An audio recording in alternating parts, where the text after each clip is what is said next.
तो हेलो बच्चों, स्वागत है आपका अपने YouTube चैनल विद्यार्थी विजन पे। मैं जीशान अहमद आज आपको कक्षा 11वीं की राजनीतिक विज्ञान कराने वाला हूँ, जिसमें हम चैप्टर 6 पढ़ेंगे न्यायपालिका के बारे में। जैसा कि पीछे आप न्यायपालिका का चित्र भी देख सकते हैं। तो बच्चों, आपको पता है कि हमारे वहाँ सरकार के कितने अंग है बच्चों? 3। और सरकार के कितने अंग है बच्चों? 3। सबसे पहले क्या आता है बच्चों? विधायिका। क्या आता है? विधायिका। और विधायिका का काम क्या है? कानून बनाना। उसके बाद क्या आता है बच्चों? कार्यपालिका। कार्यपालिका का काम क्या है? कानून लागू करना। उसके बाद आता है बच्चों न्यायपालिका। और न्यायपालिका का क्या काम है? संविधान की रक्षा करना और न्याय करना। तो आज हम चैप्टर 6 न्यायपालिका के बारे में पढ़ने वाले हैं।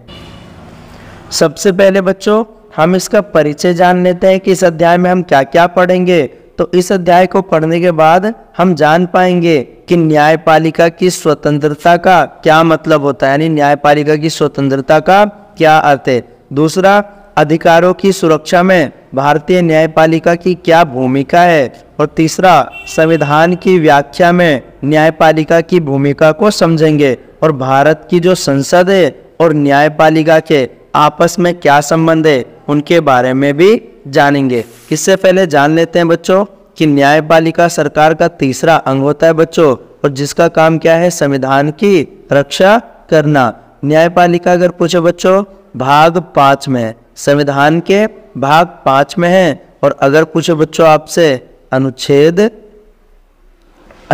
124 से लेकर 147 के बीच में न्यायपालिका संविधान के भाग 5 में है। और अनुच्छेद 124 से लेकर 147 में क्या है बच्चों? न्यायपालिका। न्यायपालिका को अंग्रेजी में क्या कहते हैं बच्चों? जुडिशरी बोलते हैं। क्या बोलते हैं? जुडिशरी। आइए बच्चों न्यायपालिका के बारे में थोड़ा सा जान लेते हैं। तो जैसा कि आपको पता है बच्चों कि ये न्यायपालिका, हमने कहा अमेरिका, जो अमेरिका में है, अमेरिका में बच्चों ना न्यायपालिका की जो संस्था है ना, वो संविधान में दोहरी संस्था है। कैसे बच्चों? अमेरिकी संविधान के विपरीत भारतीय संविधान में एकीकृत व्यवस्था है। अगर पूछे अमेरिका में दोहरी है, लेकिन भारतीय संविधान में कैसी है? एकीकृत न्यायपालिका है बच्चों। कैसी न्यायपालिका है? एकीकृत न्यायपालिका है। एकीकृत मतलब कि हमारे वहाँ पे पिरामिड जैसा है बच्चों, जिसमें शीर्ष पे कौन है बच्चों? सुप्रीम कोर्ट है, उसके बाद हाई कोर्ट है, उसके बाद डिस्ट्रिक्ट कोर्ट है, उसके बाद सबऑर्डिनेट कोर्ट है। और हमारे वहाँ हम एक दूसरे के खिलाफ अपील कर सकते हैं। और अपील की सबसे बड़ी न्यायालय कौन सी है बच्चों? सुप्रीम कोर्ट है ना। तो जिसमें एक उच्च न्यायालय है बच्चों, उच्च न्यायालय के अधीन और बाकी अधीनस्थ न्यायालय हैं। और न्यायालय की ये एकल व्यवस्था बच्चों भारत शासन अधिनियम। अगर पूछो भारत में न्यायालय कहाँ से लिया गया है? भारत शासन अधिनियम। भारत शासन अधिनियम। और ये अधिनियम कब आया था? 1935 में। भारत शासन अधिनियम कब आया?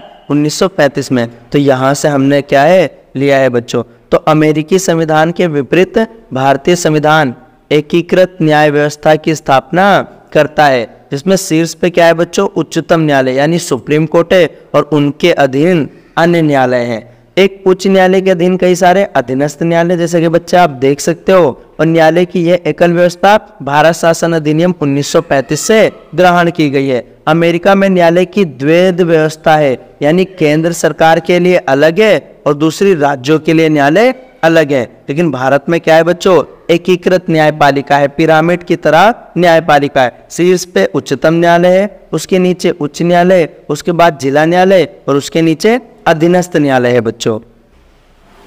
अब हम पढ़ेंगे बच्चों कि भारत में जो न्यायालय है ना, उसका इतिहास क्या है। तो सर्वप्रथम बच्चों 1773 में एक एक्ट आया था, उसका नाम था रेगुलेटिंग एक्ट। क्या नाम था? Regulating act. एक क्वेश्चन आता है बच्चों कि रेगुलेटिंग एक्ट कब आया था? 1773। और इसी में सबसे पहले सुप्रीम कोर्ट की बात कही गई थी। सबसे पहले कहा गया था कि भारत में भी एक सुप्रीम कोर्ट होगा। लेकिन इस सुप्रीम कोर्ट की स्थापना बच्चों कोलकाता में हुई। कहाँ पर हुई? कोलकाता में। लेकिन 73 में नहीं हुआ था बच्चों। रेगुलेटिंग एक्ट आने के 1 साल बाद 1774 में किया गया था। आखिर पूछो बच्चों कि कोलकाता में ही क्यों? तो उस समय है ना, उस समय भारत की राजधानी, उस समय भारत की राजधानी कौन थी? कोलकाता ही थी, है ना। बाद में जैसा कि आपको पता है बच्चों 1911 में दिल्ली दरबार लगा। 1911 में क्या लगा था बच्चों? दिल्ली दरबार। और 1911 में ही दिल्ली बच्चों भारत की राजधानी बनी। दिल्ली भारत की राजधानी बनी, है ना।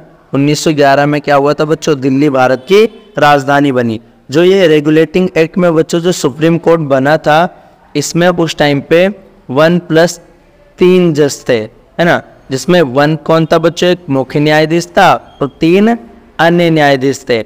अगर पूछे ये जो 1 थे ना, प्रथम मुख्य न्यायाधीश, है ना, प्रथम मुख्य न्यायाधीश, प्रथम मुख्य न्यायाधीश। तो उन प्रथम मुख्य न्यायाधीश का नाम था बच्चों सर एलिजा इप्टे। क्या नाम था? सर एलिजा इप्टे। सर एलिजा इप्टे कौन थे बच्चों? प्रथम मुख्य न्यायाधीश थे ना। लेकिन इसमें यह था बच्चों कि इस सुप्रीम कोर्ट के खिलाफ हम अपील कर सकते थे, और अपील कहाँ पर करेंगे? ब्रिटेन की प्रिवी काउंसिल में कर सकते थे। तो सबसे पहले न्यायालय की बात 1773 में रेगुलेटिंग एक्ट में की गई थी बच्चों, और इसकी स्थापना कोलकाता में हुई। 1 साल बाद 1774 में हुआ है। 1911 में बच्चों दिल्ली दरबार लगा और दिल्ली भारत की राजधानी बनी। और अगर पूछे इसमें जज कितने थे बच्चों? 1+3 थे। प्रथम मुख्य न्यायाधीश का नाम क्या था? सर एलिजा इप्टे नाम था। और लेकिन इस सुप्रीम कोर्ट के खिलाफ हम अपील कर सकते थे बच्चों ब्रिटेन की प्रिवी काउंसिल में। तो यहाँ पे क्या है बच्चों? सर्वप्रथम न्यायालय की बात 1773 के रेगुलेटिंग एक्ट में हुई। सुप्रीम कोर्ट की बात की गई थी सर्वप्रथम कोलकाता में की गई। सर्वोच्च न्यायालय की स्थापना 1774 में, क्योंकि उस समय भारत की राजधानी कौन थी बच्चों? कोलकाता। और 1911 के दिल्ली दरबार में राजधानी कौन बन गया बच्चों? दिल्ली राजधानी बन गई। 1911 के दिल्ली दरबार में दिल्ली भारत की राजधानी बनी। इसमें 1+3 जज थे। कितने थे बच्चों? 1+3। इसमें एक कौन था बच्चों? मुख्य न्यायाधीश, और उसका नाम क्या था बच्चों? सर एलिजा इप्टे। और परंतु इस सुप्रीम कोर्ट के निर्णय के खिलाफ हम क्या कर सकते थे? अपील कर सकते थे। ब्रिटेन की प्रिवी काउंसिल में हम अपील कर सकते थे। उसके बाद बच्चों दोबारा प्रयास किया गया। तो दूसरे प्रयास में बच्चों 1935 का भारत शासन अधिनियम, भारत शासन अधिनियम 1935 में क्या है बच्चों? भारत शासन अधिनियम आया था। और इस भारत शासन अधिनियम में भारत में बच्चों एक न्यायालय की स्थापना करने की बात कही गई। और इसमें क्या बनाया बच्चों? संघीय न्यायालय। क्या बनाया? संघीय न्यायालय, यानी इसको बोल रहे थे हम बच्चों फेडरल कोर्ट। क्या बोल रहे थे? फेडरल कोर्ट बनाने की स्थापना करेंगे, ऐसी बात कही गई। और इसकी स्थापना भी हुई बच्चों। इसकी स्थापना हुई थी कब? 1937, यानी 2 साल बाद, 1937 में, है ना। 2 साल बाद में इसकी स्थापना की गई। और इसकी स्थापना कहाँ पर हुई थी बच्चों? दिल्ली में हुई थी, क्योंकि उस टाइम पे दिल्ली भारत की राजधानी बन गई थी। इसमें अगर पूछे जज कितने थे बच्चों? तो 1+7 थे, न्यायाधीश थे। और यहाँ के फर्स्ट मुख्य न्यायाधीश का नाम था सर मॉरिस वोयर। क्या नाम था बच्चों? सर मॉरिस वोयर, है ना। तो अगर पूछे 1935 के भारत शासन अधिनियम में संघीय न्यायालय की बात की गई, फेडरल कोर्ट की 1937 में बना। और कहाँ बना? दिल्ली में बना था। इसमें 1+7 जज थे बच्चों। फर्स्ट का नाम क्या था? सर मॉरिस वोयर नाम था। बाद में बच्चों जो ये फेडरल कोर्ट था ना, यही फेडरल कोर्ट जब हमारा बच्चों संविधान बना, जब हमारा संविधान लागू हुआ, तो इसी फेडरल कोर्ट को हमने क्या बना दिया? Supreme court. क्या बना दिया बच्चों? Supreme court. और सुप्रीम कोर्ट अगर पूछे बच्चों कि भारतीय सुप्रीम कोर्ट की स्थापना कब हुई, तो 28 जनवरी 1950 को हमारे सुप्रीम कोर्ट की स्थापना हो गई थी। यानी सुप्रीम कोर्ट का हैप्पी बर्थडे कब आता है बच्चों? 28 जनवरी 1950। सुप्रीम कोर्ट कब बना? हमारा जो भारत का सुप्रीम कोर्ट कब बना? 28 जनवरी 1950। और किस शासन अधिनियम से बना था बच्चों? 1935 के भारत शासन अधिनियम पर आधारित था। जो सुप्रीम कोर्ट बना था बच्चों, तो इसका उद्घाटन किसने किया? तो फर्स्ट महान्यायवादी थे। कौन थे बच्चों? महान्यायवादी। और उनका नाम क्या था बच्चों? MC सेतलवाड़। क्या नाम था? MC सेतलवाड़। तो फर्स्ट महान्यायवादी MC सेतलवाड़ ने क्या किया था? इसका उद्घाटन किया था। और बाद में हमारे बच्चों फर्स्ट CJI बने, उनका नाम क्या था? HJ कानिया। क्या नाम था उनका? HJ कहानियाँ। तो बच्चों ये जो मैं लिखा रहा हूँ ना, ये तो बस याद करने के लिए, ये मेन चीज़ तो आपकी ये है। अगर पूछे 1935 के भारत शासन अधिनियम में संघीय न्यायालय की बात की गई, फेडरल कोर्ट बनाएंगे। 1937 में दिल्ली में एक फेडरल कोर्ट बना, इसमें 1+7 न्यायाधीश थे। फर्स्ट न्यायाधीश का नाम क्या था? सर मॉरिस वोयर नाम था। उसके बाद में बच्चों जब संविधान लागू हुआ तो इसी फेडरल कोर्ट को हमने सुप्रीम कोर्ट बना दिया। और सुप्रीम कोर्ट की स्थापना कब हुई? 28 जनवरी 1950 को हुई। इसका उद्घाटन किसने किया? फर्स्ट महान्यायवादी MC सेतलवाड़ ने किया। और पहले CJI का नाम क्या था? HJ कानिया। क्या नाम है बच्चों? HJ कानिया। क्या नाम है? HJ कानिया नाम है। अगर आपसे पूछे बच्चों 1935 के भारत शासन अधिनियम, इसमें भारत में एक संघीय न्यायालय फेडरल कोर्ट की स्थापना करेंगे। इसकी स्थापना दिल्ली में 1937 में हुई। इसमें 1+7 न्यायाधीश थे। पहले मुख्य न्यायाधीश का नाम सर मॉरिस वोयर को बनाया गया। इसकी अपील भी प्रिवी काउंसिल में कर सकते थे। बाद में 1935 का संघीय न्यायालय ही भारत का क्या बना था बच्चों? सर्वोच्च न्यायालय बना, है ना।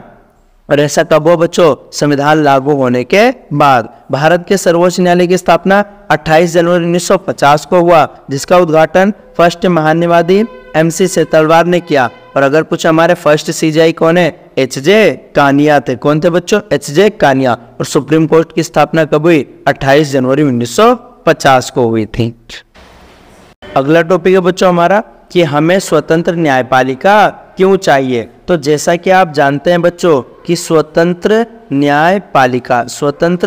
न्यायपालिका यानी इंडिपेंडेंट जुडिशरी। और स्वतंत्र न्यायपालिका का मतलब क्या है? कि न्यायपालिका के कामों में कोई अंग हस्तक्षेप ना करे। तो जैसा कि आप जानते हैं बच्चों कि अमीर और ताकतवर नेता जो अपने प्रभाव से न्याय को प्रभावित कर सकते हैं, इसलिए उनकी दखलंदाजी से मुक्त न्याय व्यवस्था होनी चाहिए। और समाज में व्यक्तियों, समूहों और सरकार के बीच उठने वाले विवादों का हल कानून के शासन। क्या है बच्चों?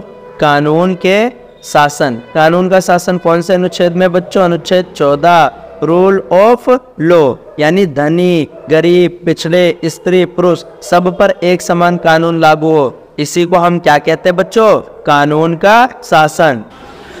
तो बच्चों जैसा कि बताया कि अमीर और ताकतवर नेता अपने प्रभाव से न्याय को प्रभावित कर सकते हैं, इसलिए उनकी दखलंदाजी मुक्त न्याय व्यवस्था होनी चाहिए। समाज में व्यक्तियों, समूहों और सरकार के बीच उठने वाले विवादों का हल किस आधार पे हो? कानून के शासन के सिद्धांत पे हो। और कानून का शासन अनुच्छेद किस में है? 14 में, कि धनी, गरीब, पिछड़े, स्त्री, पुरुष सब पर एक समान कानून लागू हो। विवादों के हल के लिए एक स्वतंत्र संस्था आवश्यक है। और कानून के शासन की रक्षा और कानून की सर्वोच्चता को सुनिश्चित करने के लिए न्यायपालिका की स्थापना की गई। और न्यायपालिका कब बना बच्चों? 28 जनवरी 1950। न्यायपालिका के फर्स्ट CJI का नाम क्या था? HJ कानिया। क्या नाम था बच्चों?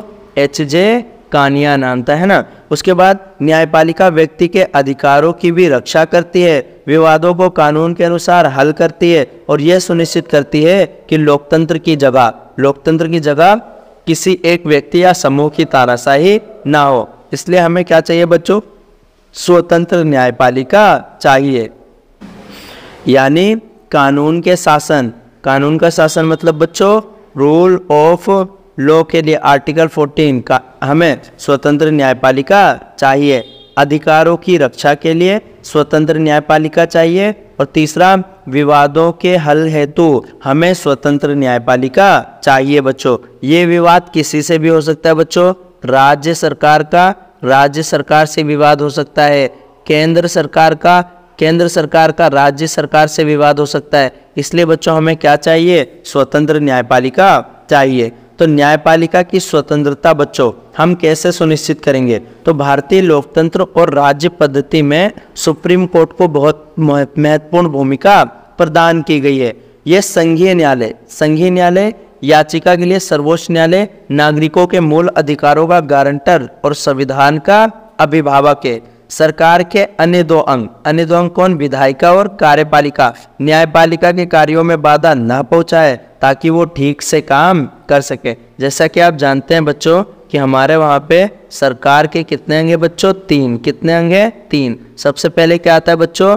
विधायिका। क्या आता है? विधायिका। दूसरा क्या आता है बच्चों, कार्यपालिका, और तीसरा क्या आता है बच्चों, न्यायपालिका, है ना। तो सरकार के कितने अंग हैं बच्चों, 3, विधायिका, कार्यपालिका, न्यायपालिका। विधायिका का काम क्या है बच्चों, कानून बनाना, और कार्यपालिका का काम है कानून लागू करना, न्यायपालिका का काम है बच्चों न्याय करना। तो ये दोनों अंग न्यायपालिका के कार्यों में हस्तक्षेप ना कर सकें, इसलिए हमें न्यायपालिका की स्वतंत्रता बनाए रखनी है। सरकार के अन्य अंग न्यायपालिका के नियमों में हस्तक्षेप ना करे, और जो न्यायाधीश होते हैं ना, न्यायाधीश मतलब क्या होता है बच्चों, जज, बिना भय के, ये भय नहीं है बच्चों, बिना भय या भेदभाव से अपना कार्य कर सकें, इसलिए न्यायपालिका की स्वतंत्रता हमें बनाए रखने का अधिकार है।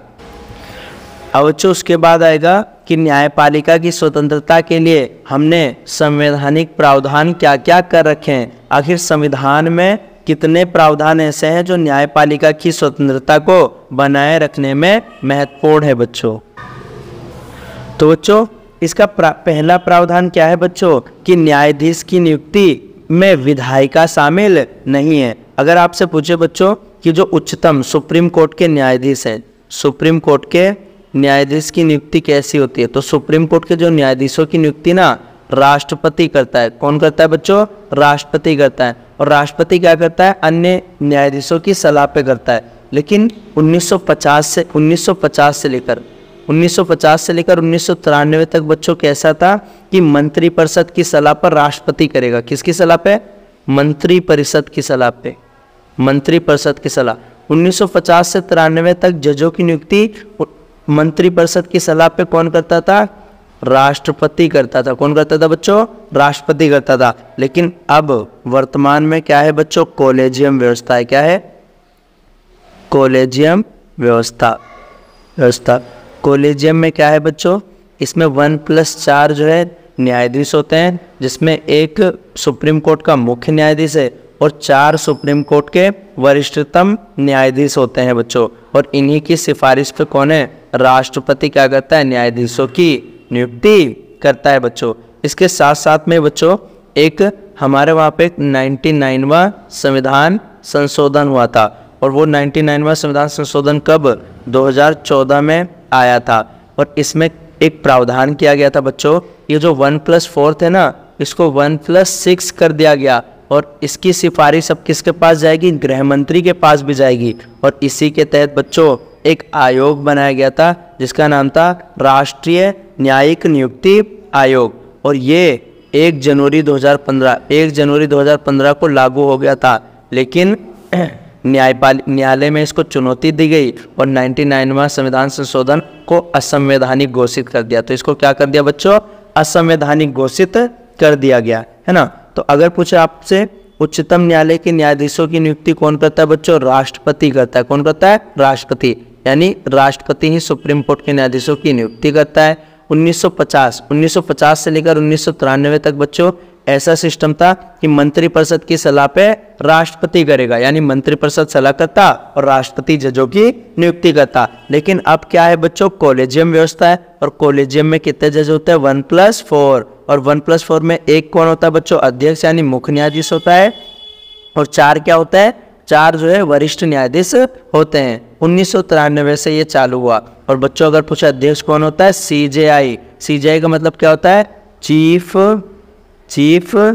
Justice of India. Chief justice of India को हम क्या कहते हैं बच्चों, CJI कहते हैं। बाद में 99वां बच्चों संविधान संशोधन जो कि 2014 में हुआ। तो 99वां संविधान संशोधन कब हुआ बच्चों, 2014 में, और ये लागू हुआ बच्चों 1 जनवरी 2015 में। इसमें कहा गया कि जो कॉलेजियम है इसकी सिफारिश गृह मंत्री को भी जाएगी, है ना, और इसको बढ़ाकर 1+6 कर दिया, और उसका नाम क्या था बच्चों, राष्ट्रीय न्यायिक नियुक्ति आयोग, NJAC का गठन किया गया, है ना। बाद में इसको हमने चुनौती दिया न्यायालय में और इसको असंवैधानिक घोषित कर दिया। एकमात्र संविधान संशोधन बच्चों 99वां संविधान संशोधन क्या हुआ, असंवैधानिक घोषित किया गया। क्या घोषित किया बच्चों, असंवैधानिक। तो ये आपको याद रखना है, 99वां संविधान संशोधन असंवैधानिक घोषित किया गया था बच्चों। तो देखा, जैसा कि हमने देखा कि आज न्यायालय में जजों की नियुक्ति किससे होती है, 1+4 कोलेजियम व्यवस्था से होती है।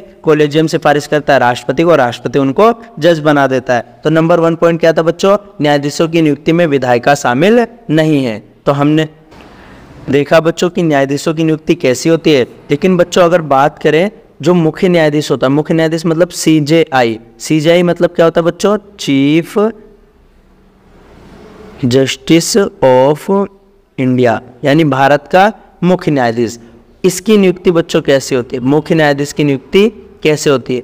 तो जैसा कि बच्चों मुख्य न्यायाधीश की जो परंपरा रही है ना, परंपरा क्या है बच्चों कि सुप्रीम कोर्ट के सबसे ज़्यादा जो वरिष्ठ न्यायाधीश होते हैं ना, उन्हीं को हम क्या करते हैं, सुप्रीम कोर्ट में मुख्य न्यायाधीश बना देते हैं। लेकिन भारत में जो सीजेआई में वरिष्ठम, इस वरिष्ठम पर उसको 2 बार तोड़ा गया था बच्चों, एक 1973 में, एक 1977 में। 1973 में बच्चों एम.एन. रॉय को बना दिया गया था, और 1977 में M.U. बेग को न्यायाधीश बना दिया गया था। जबकि कई वरिष्ठ न्यायाधीश थे जिनकी अनदेखी की गई थी बच्चों, है ना। तो ये ध्यान रखना। तो सीजेआई मतलब क्या होता है बच्चों, चीफ जस्टिस ऑफ इंडिया। इसकी नियुक्ति की परंपरा क्या है कि जो सबसे बुजुर्ग होगा, वरिष्ठ होगा, वही सुप्रीम कोर्ट का सीजेआई बनेगा। लेकिन इस परंपरा को 2 बार तोड़ा गया। 1973 में M.N. रॉय को बनाया गया, 1977 में M.U. Bag, 73 M.N. Roy, 77 M.U. Bag बच्चों। तो मुख्य न्यायाधीश की नियुक्ति राष्ट्रपति अन्य न्यायाधीशों, उच्च न्यायालय के न्यायाधीशों की सलाह के बाद करता है बच्चों।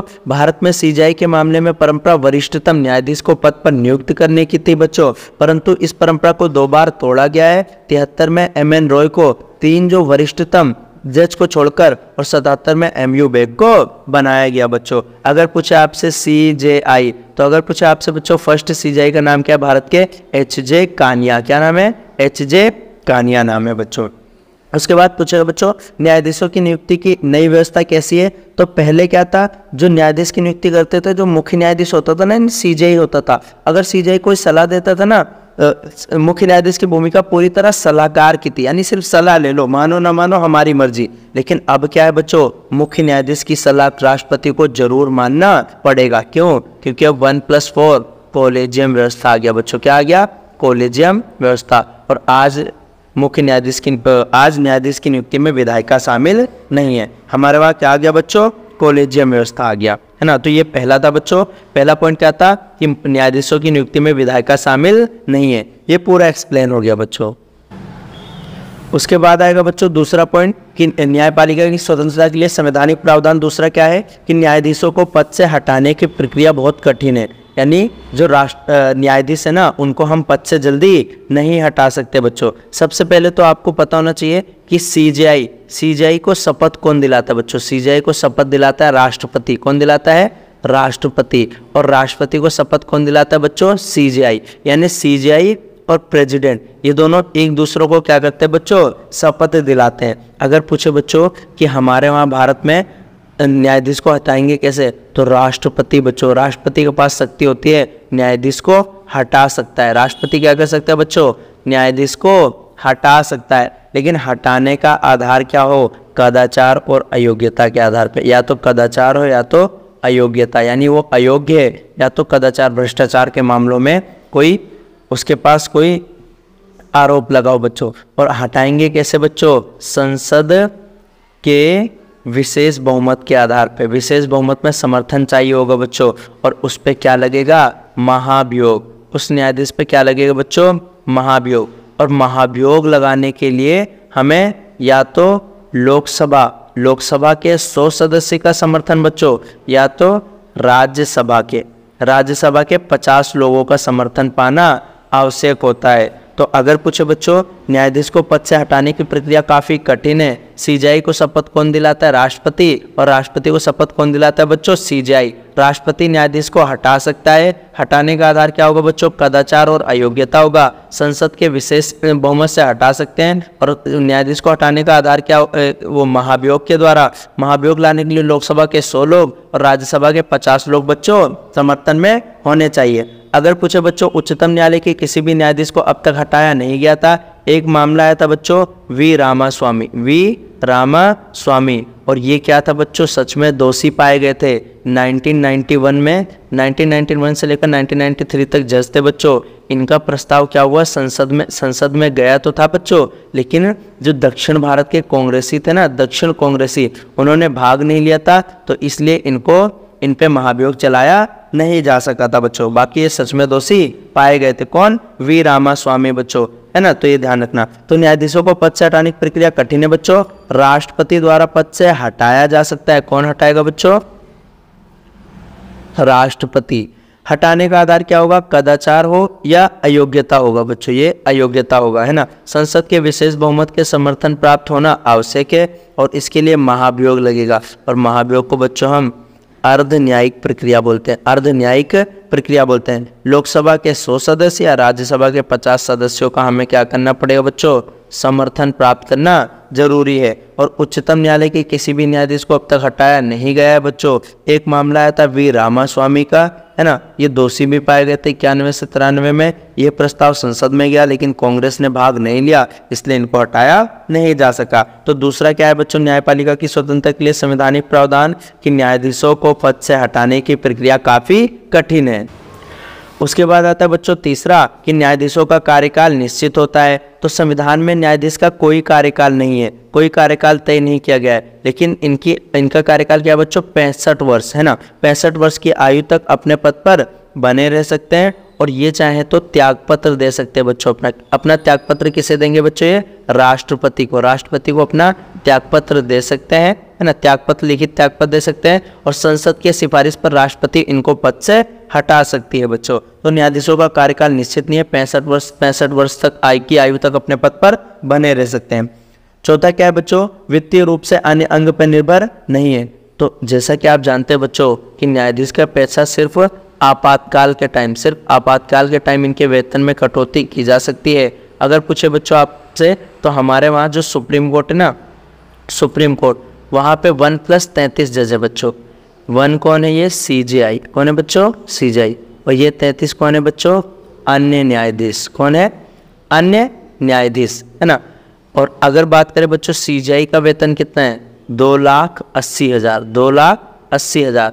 और जो अन्य न्यायाधीश है इनका कितना है बच्चों, 2,50,000। अन्य न्यायाधीश का वेतन कितना है बच्चों, 2,50,000। तो सिर्फ वित्तीय आपातकाल के दौरान इनका वेतन कम किया जा सकता है। CJI का वेतन 2,80,000 है और अन्य का वेतन क्या है, 2,50,000। सेवानिवृत्त होने पर भी इनको 50% वेतन मिलता है बच्चों। यानी जो 1+33 न्यायाधीश है ना, तो ये CJI की कितनी है बच्चों, 2,50,000 सैलरी है। और ये अन्य जो 33 हैं उनकी सैलरी कितनी है, CJI की सैलरी कितनी है बच्चों, 2,80,000 और अन्य की कितनी है, 2,50,000 है। CJI बनने के लिए योग्यता कितना, या न्यायाधीश बनने के लिए योग्यता कितना हो बच्चों, भारत का नागरिक हो, किसी हाईकोर्ट या कम से कम 5 साल तक क्या हो, न्यायाधीश रहा हो, या 10 साल तक वकील रहा हो। या तीसरा पॉइंट है बच्चों कि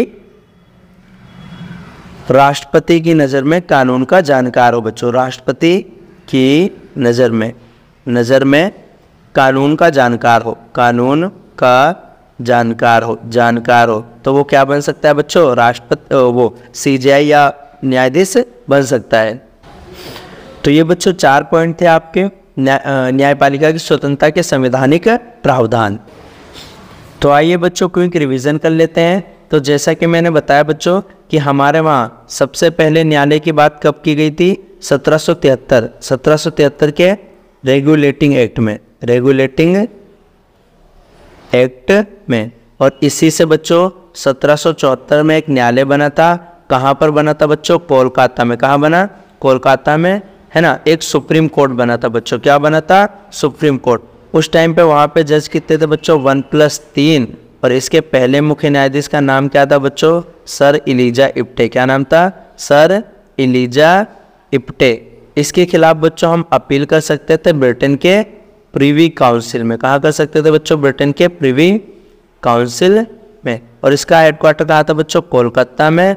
दिल्ली भारत की राजधानी 1911 में बनी थी बच्चों, है ना। दूसरा मैंने आपको बताया कि 1935 का जो भारत शासन अधिनियम आया था, भारत शासन अधिनियम कब आया बच्चों, 1935 में आया था। और 1935 के भारत शासन अधिनियम में कहा था कि हम दिल्ली में एक फेडरल कोर्ट बनाएंगे बच्चों। क्या बनाएंगे?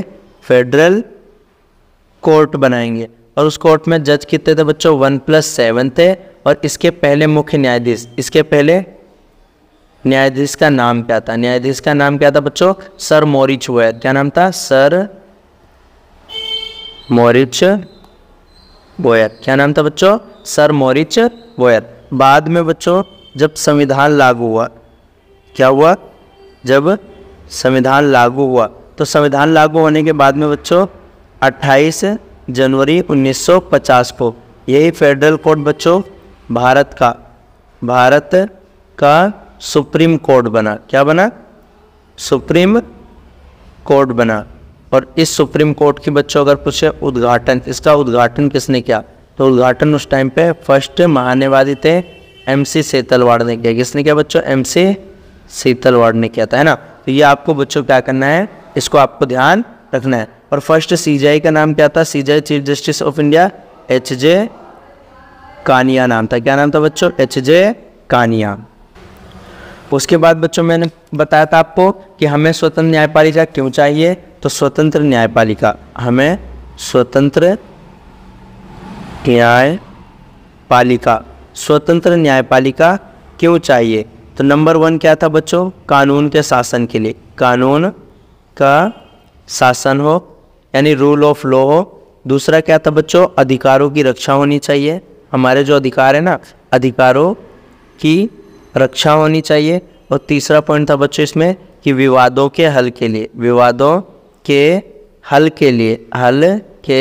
लिए हमें स्वतंत्र न्यायपालिका चाहिए बच्चों। उसके बाद न्यायपालिका की स्वतंत्रता के लिए संवैधानिक प्रावधान, न्यायपालिका की स्वतंत्रता के लिए संवैधानिक प्रावधान क्या क्या है बच्चों? संवैधानिक प्रावधान यानी क्या क्या प्रावधान हमने कर रखा है न्यायपालिका की स्वतंत्रता के लिए। तो सबसे पहले बच्चों मैंने बताया था कि न्यायाधीश की नियुक्ति में विधायिका शामिल नहीं है। न्यायाधीश की नियुक्ति में विधायिका शामिल नहीं थे, यानी न्यायाधीशों की नियुक्ति में विधायिका को शामिल नहीं किया गया था। और हमारे वहाँ बच्चों 1+4 का कॉलेजियम है, NJAC है ना, राष्ट्रीय न्यायिक नियुक्ति आयोग आया था। और 99वां जो संविधान संशोधन था ना बच्चों, उसको असंवैधानिक घोषित कर दिया था। क्या घोषित कर दिया बच्चों? असंवैधानिक।